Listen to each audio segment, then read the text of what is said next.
All right, welcome to the coffee break. This is the episode number 77. So thank you very much for joining.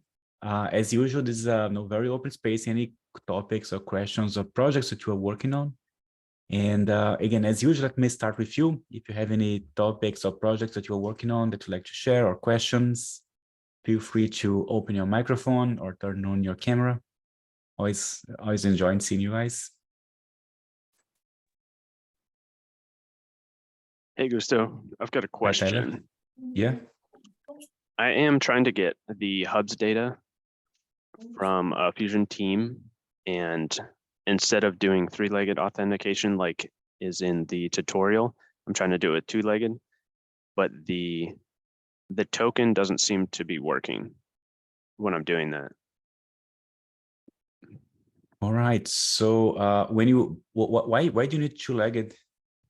I want to put it up on our company website, so that way we don't have to require a Autodesk login. So we can just have these viewables on the viewer on the website. Okay, interesting. So Fusion, it works with, there is no concept of the enterprise as we have on BIM 360. So on BIM 360, you can provision an app on that hub, on that account. So the app has access to the account.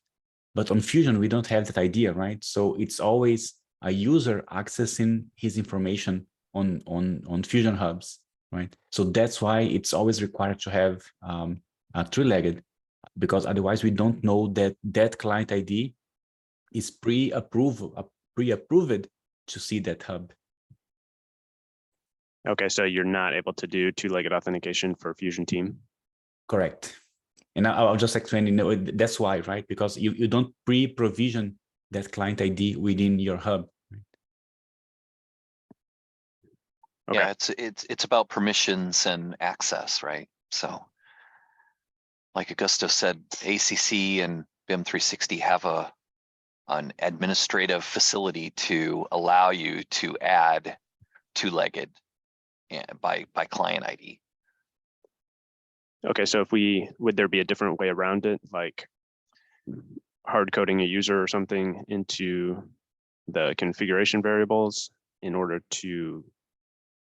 No, so you really need to do the three-legged first, because when we do three-legged, we confirm that that user is really the user, right? Meaning the user types in the password, right? And then after that, the access token carries the user permission, and then you can keep using it, right? So what you can do is access once, and then use that access token and refresh token, and keep refreshing that access, that token every time you come back. But no, I think what you're asking is if you do a two-legged and then add the user ID somehow, right? But you are not actually authorizing that user. You're just adding a random user, right? So you still need to do three-legged in summary. You still need to do three-legged. What you can do is keep the refresh token and refresh every time you come back. Yeah, but it sounds like you want to publish a catalog, right? So making it available just to the general public. So I'm trying to think, I'm not sure you'd be able to do that easily from a Fusion Teams project. But why a catalog from Fusion Hub? Why not host those modules in a OSS bucket or something like that? Just because there's an easy thing within Inventor where you can export it straight to Fusion Team, and then it'll update automatically. So then it would be live on the website according to whoever has permission to those Fusion Team projects. Yeah, it's an easy way to publish to teams and get those models into a common location. I understand that. I wished Adam was here because I know he did have a blog post about using Fusion Teams, but I still don't think it gets around the three-legged requirement. I think there is a way to share a model in Fusion Teams, right? So once you share, then there is a shareable link that you can expose, but then you need to share one model at a time, right?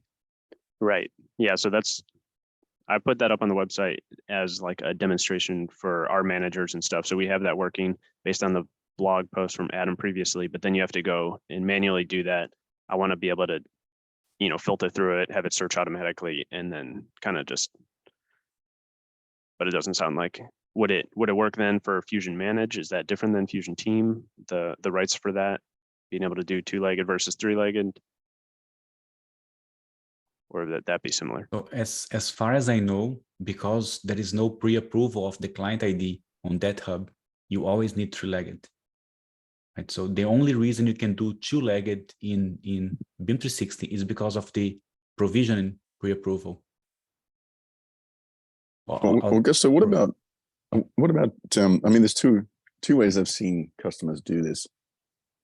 The first way is to authenticate with a refresh token, or sorry, authenticate and then use the refresh token on a service to constantly refresh the token, and that essentially that access token that's generated on that little service is what's used.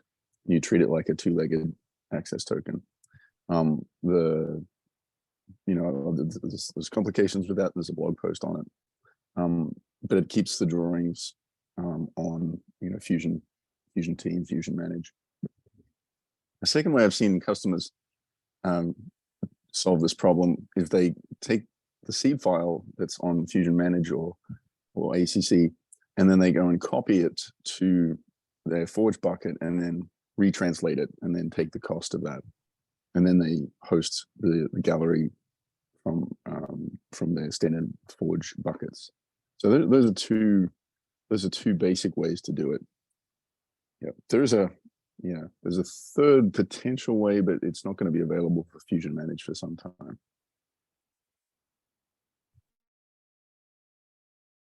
Okay. Yeah, sorry, Tyler. No, sounds good. Good to get an answer. Yeah. Thank you. Yeah, so we have a few samples where we refresh the access token every time you come back, right? Essentially, you just keep the token, look at the expiration date, the expiration time, and if it's beyond that, you just refresh every time you come back. So that should work. Okay. It's just that you have to keep that on a local database somehow, right? But other than that, should work. Okay, thank you. Yeah. Just be sure that the user that you are using to create the access token for that catalog has only read permission to the project, no write permissions, because otherwise someone can hijack that and exploit it, right? Yeah. Right. Thank you. Yeah. And what Michael suggested is just the bucket, right? You move the data to a bucket, but then you have to retranslate it as an extra cost there. And you have to manually send it to the OSS bucket every time. You can automate those tasks, but no, you still need the 2-legged token, the 3-legged token to move from one to the other. Yeah. But you have the extra cost. Yeah. Okay. Thank you.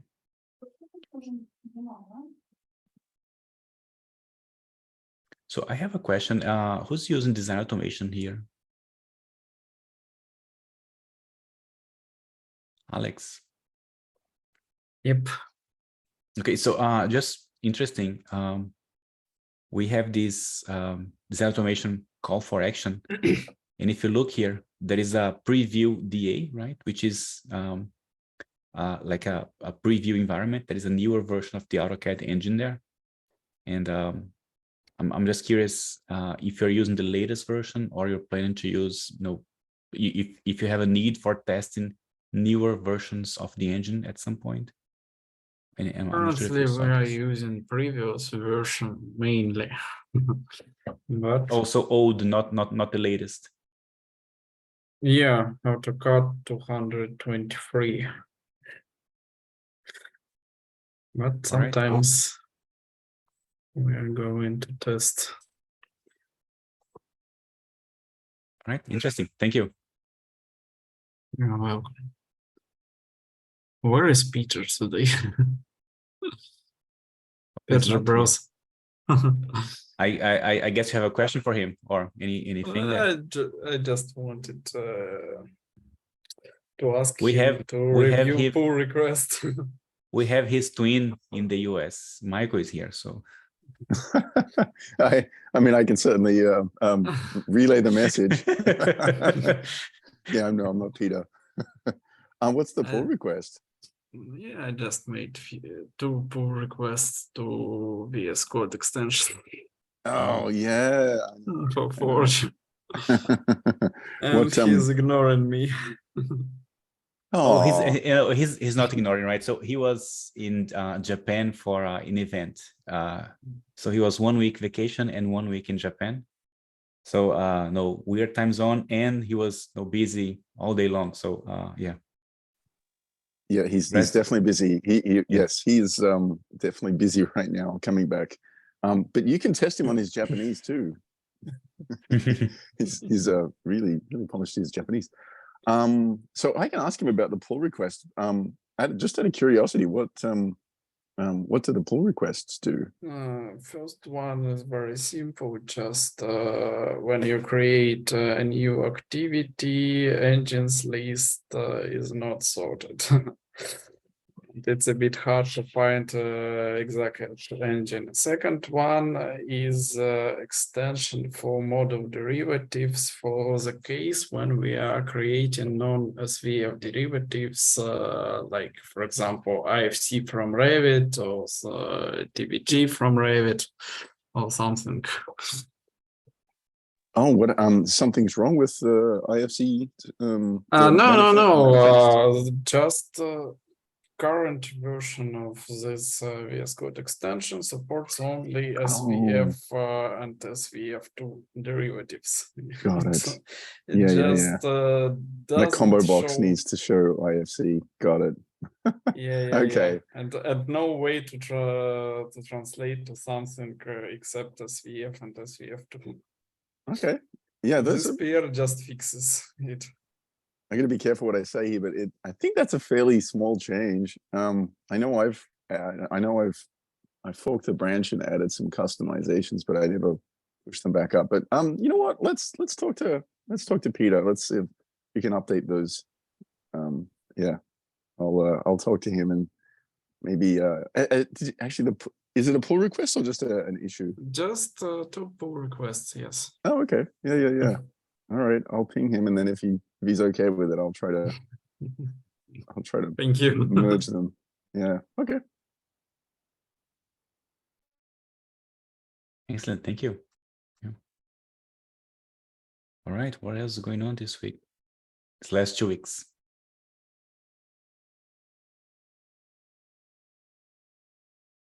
Is anyone going to the DEF CON in San Francisco or Germany?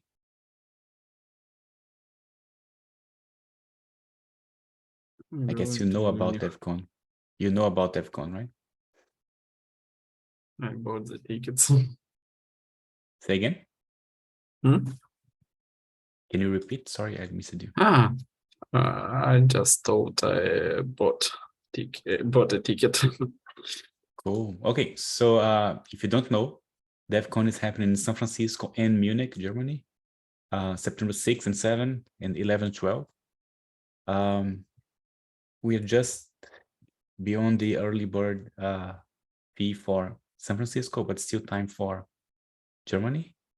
And we have lots of cool classes. We'll be talking about all the data models that we are working on. There is a few topics on new APIs for Forma. I believe some Tandem as well. And lots of other things. So be very, very interesting. And beyond all of that, right? The chance to meet all of us from Autodesk and meet you as well. So it'll be quite cool. And yeah, hope to see you there. Now it's also being hosted at near Pier 9, is that right, Augusto? Yeah, I think in San Francisco have 2 locations, right? If you click here, it's like Pier 9 and somewhere else. It's on a ferry boat, if I'm not mistaken. Yeah, it's about that besides Pier 9. Yeah, the Klamath, yeah, Klamath. Then where I keep confusing. It's the Klamath. Yeah, and Klamath. And that's right next to Pier 9, which is our one of the research and development offices at Autodesk. So if you're familiar with San Francisco, it's just north of the ferry building. it's a really nice part of town, and yeah, it's got a great view of the Bay Bridge and overlooks the ocean there. Yeah, it's a really cool location. Yeah, great view of the platform as well. Cool. All right. So hope to see you there. If you haven't registered yet, still time. So yeah. What else? I'm talking too much. Is there anybody going to SIGGRAPH in LA August? I believe it's August 6th, 6th, 7th, 8th, something like that. Anyone into the computer graphics for SIGGRAPH scene? I know there's quite a lot of Autodesk activity going on there this year. Actually, Kevin, do you are you involved in any of those activities there, the events and announcements? No, I've From that just been community? asked for some demo material and different things, but won't be going. Budget, you know. Yeah. Are you going or involved? I am flying down for the day. Okay. There's a bunch of stuff around the Kronos group, the WebGL forum, etc., and also some USD, GLTF, 3D tiles, etc. that I'm involved in. Cool. It's in LA. But yeah, this no year, right? budget. No Yeah. budget.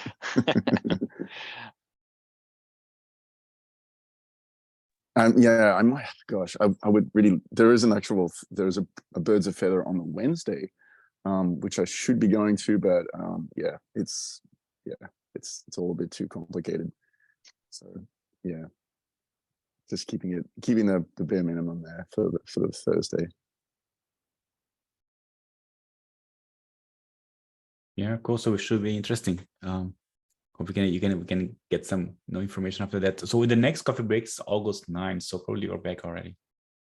Let me switch gears for a moment. I have here one of the Autodesk interns for this summer, and I'll let him introduce himself and talk about what's something that he's doing here.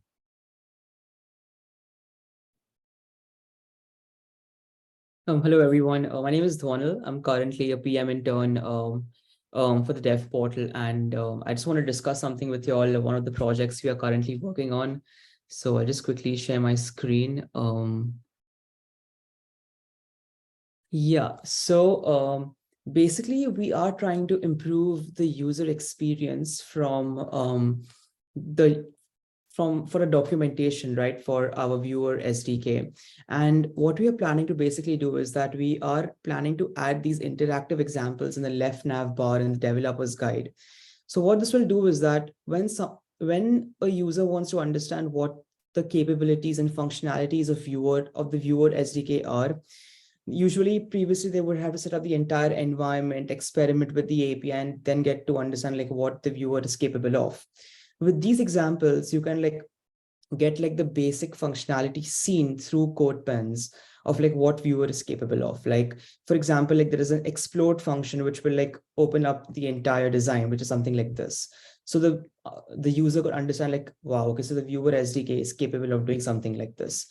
Or we could even customize the viewer user interface by adding a button. So if we add a button, it's going to be hello world. We could always add a button like this in the viewer API as well.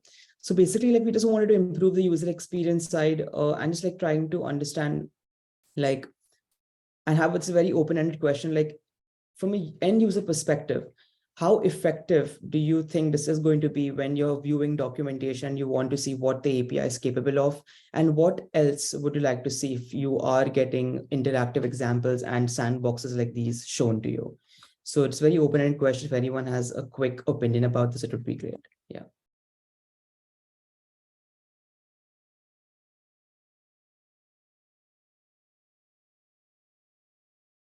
I very much like the idea of being able to, in context, explore more of what I'm reading about, right? And also experiment with that. That's one of the great ideas of CodePen, right? So that's quite interesting. I know that a lot of us, a lot of us been working with Vue for a long time. Maybe another way of looking at it is whenever you have a project, sorry, whenever you have an idea or a need, how do you get that quickly prototyped today? And how do you experiment this idea quickly? Is this something that could help you as well? Got it. Yeah. Thanks, Augusto. That's very helpful. I think that's the question for others here, right? So how do you experiment it? How do you play with something quickly with the viewer?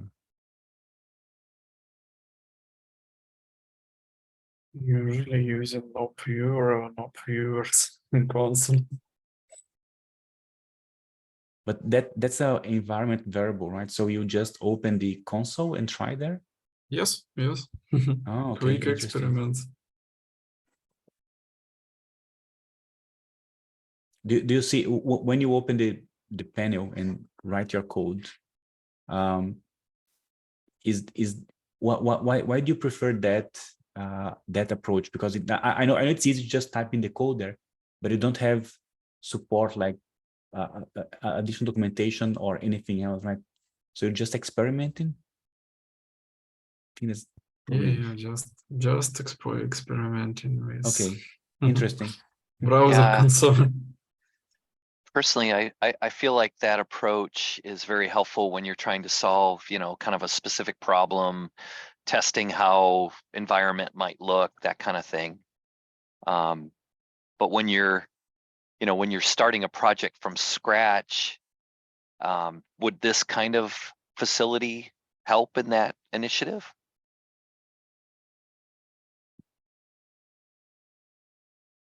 Hard to say, to be Yeah. honest.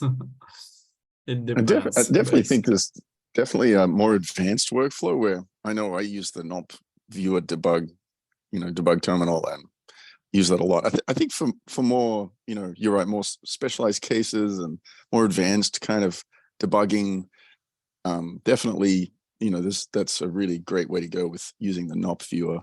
But this approach, I think, is great for, yeah, I guess when someone doesn't know what they don't know.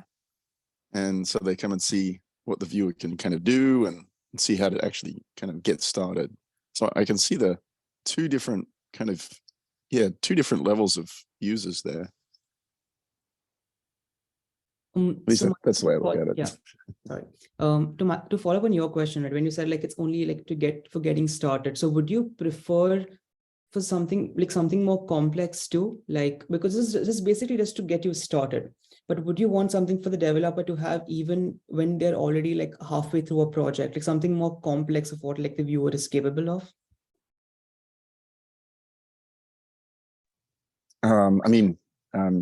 Me personally, we could probably talk about it offline, but yeah, great to hear if there's any feedback from folks on the call here.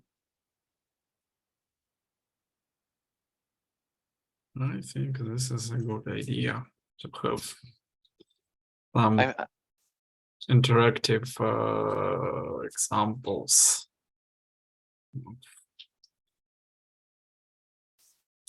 Yeah, I'm curious how deep you can go with the JavaScript, the tab there. Can you just paste code in this user interface, or do you have to actually go to CodePen?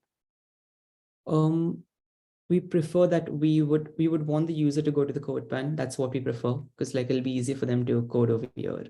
So, but they could experiment it over here itself. Yeah, and I building off of another comment, I don't remember who said that, but it might be interesting to have snippets of some common ways, snippet for headless viewer versus GUI viewer, different environments, different things that are commonly done. Mm-hmm. Yeah. Maybe showing nav buttons on and off, that kind of thing. Right. Yeah, if I was going to give a little bit of feedback, there's a great example from Google, from their model viewer intro web page, and that's just a great. It's a sampler of you know, the code and how to play with the code, but it has this really amazing interactive, you know, help screen, and it really just targets a few of the most common. In fact, if you could share screen with, if you go to model-viewer Google, I think it'll just go straight to the astronaut.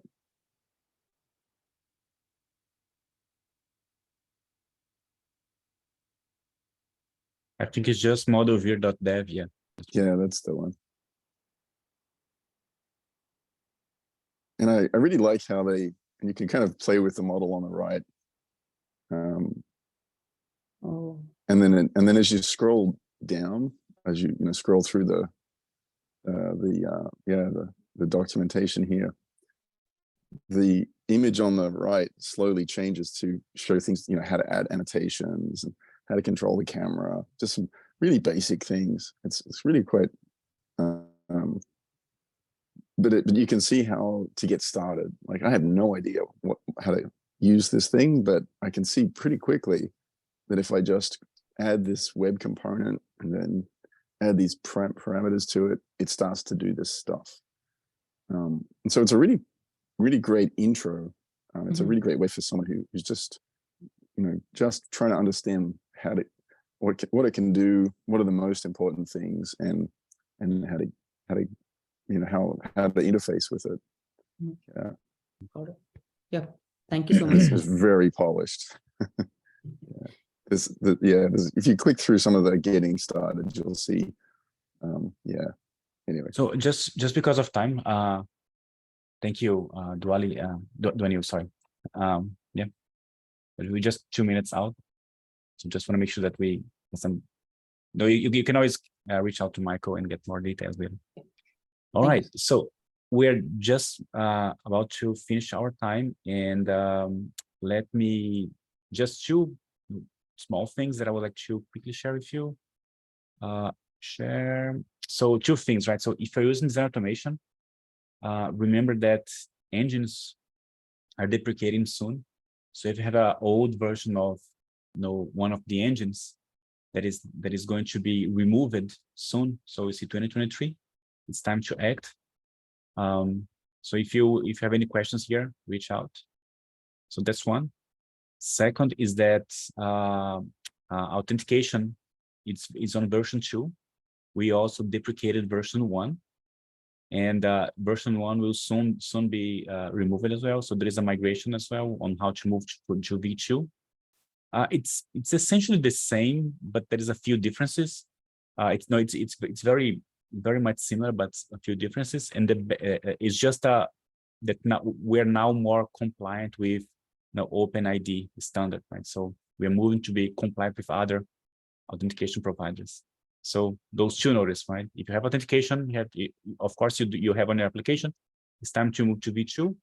And if you have design automation using old versions of the engines, you have to move to a new version. Could I ask a quick question? I've already asked something similar about publishing SVF1 from AutoCAD directly with design automation. There is a shared bundle, but it is for but it is for deprecation version. So yeah, it still works, but first of all, it soon will be removed. And the other problem is that I have my own AutoCAD activity based on existing one, but a bit changed with some additional AutoCAD scripts. So the question is, will it be still available, and are there any plans to publish newer versions, or it will be deprecated and removed completely? Let me post it. I'm not sure if you asked that. I vaguely recall, but let me ask right now on the design automation team, what is the plan there?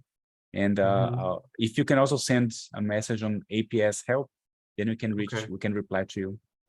Okay, thank you. Support for publish SVF on AutoCAD engine. Yeah, make sure to have that answer. Sorry if I missed it before. All right, cool. So we are just on time, and as usual, the next coffee break is in 2 weeks, same time, same link. Thank you very much for joining today, and see you on August 9. Thank you, guys. Talk soon. You. Thanks, guys.